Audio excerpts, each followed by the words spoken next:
आपका क्वेश्चन है simplify, that means इसको सिंप्लीफाई करना है। कैसे? मतलब वैल्यू निकालना, सेम है। तो 64 माइनस 1/3, फिर ब्रैकेट में दिया है 64 1/3 माइनस 64 2/3। इसको हम कैसे करेंगे? तो देखो इसका मतलब क्या होता है वो आप देखो। 64 1/3 का मतलब होता है ये वाली माइनस का मतलब है ये वाली वैल्यू इज एट डिनोमिनेटर।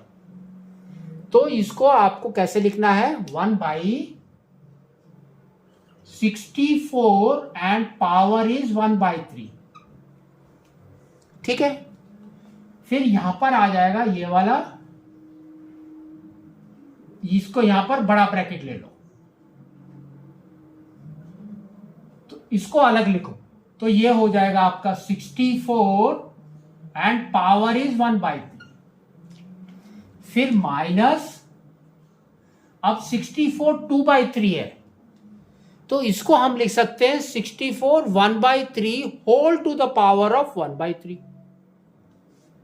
इसको हम लिख सकते हैं 64 1/3, यहां पर ये ब्रैकेट के अंदर ही 1/3, फिर ब्रैकेट को क्लोज करो और यहां पर लिखो स्क्वायर, इस तरह से। ठीक है ना? तो आप देखो 1/3 का मतलब होता है क्यूब रूट ऑफ दैट। अगर हम लिख रहे हैं 64 1/3, इसका मतलब होता है क्यूब रूट ऑफ 64। तो 64 के फैक्टर्स निकालो।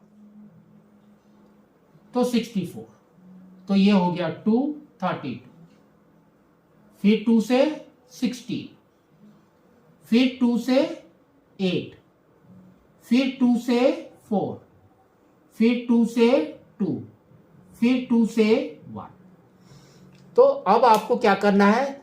3 का पेयर बनाना है, 3 3 का पेयर। तो ये देखो फर्स्ट 2 का एक पेयर है, तो दैट मीन्स 2, यहां पर भी 3 का एक पेयर, तो अब हो गया 2 इंटू 2 इज इक्वल टू 4। तो दैट मीन्स 6 1/3 इज 4। तो ये वाली वैल्यू आपको पुट करनी है यहां पर, तो ये आ जाएगा 1/4।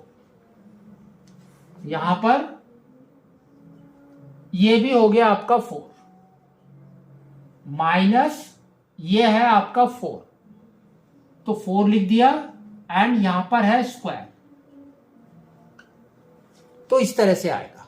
इसको सॉल्व करो, तो ये है 1/4, फिर ब्रैकेट 4 माइनस 4 स्क्वायर इज 16। तो 4 माइनस 16 कितना होता है हमारा? -12। तो नाउ अब हम बोल सकते हैं 1/4 इंटू -12। 4 को रिड्यूस करो, इसको भी 4 से रिड्यूस करो, तो ये आ जाएगा -3। तो -3 इंटू 1 इज -3, तो आपका आंसर इज -3।